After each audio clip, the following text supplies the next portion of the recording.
పిత, పుత్ర, పవిత్రాత్మ నామమున ఆమేన్. ఈరోజు ఆగస్టు 2వ తారీఖు. మత్తయి సువార్త 14వ అధ్యాయము 13వ వచనము నుండి 21వ వచనం వరకు. యేసు ఈ వార్త విని అచట నుండి పడవనెక్కి నిర్జన ప్రదేశమునకు ఒంటరిగా ప్రయాణమాయెను.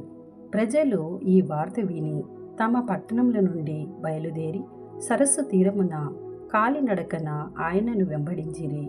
యేసు ఒడ్డును చేరి గొప్ప జన సమూహమును చూచి జాలిపడి వారిలోని వ్యాధిగ్రస్తులను స్వస్థపరిచెను.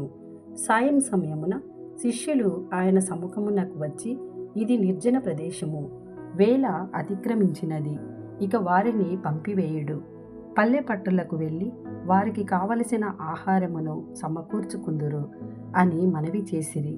అప్పుడు యేసు, వీరిని పంపివేయ అవసరం లేదు, మీరే వీరికి భోజన సదుపాయములను చేయుడు అని శిష్యులతో అనెను.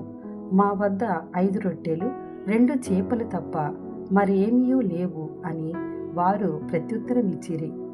వాటిని ఇచ్చటకు తీసుకుని రండు అని చెప్పి యేసు ఆ జన సమూహములను పచ్చిక బయళ్లపై కూర్చుండుడని ఆజ్ఞాపించెను. ఆ 5 రొట్టెలను 2 చేపలను తీసుకొని ఆకాశము వైపు చూచి వాటిని ఆశీర్వదించి త్రుంచి శిష్యులకు ఇచ్చెను. వారు ప్రజలకు పంచిపెట్టిరి. వారందరూ భుజించి సంతృప్తి చెందిన మీదట మిగిలిన ముక్కలను 12 గంపల నిండా ఎత్తిరి. భుజించి సంతృప్తి చెందిన వారిలో స్త్రీలు, పిల్లలు కాక దాదాపు 5,000 మంది పురుషులున్నారు. ఇది ప్రభుని వాక్కు. సర్వేశ్వరునికి వందనములు.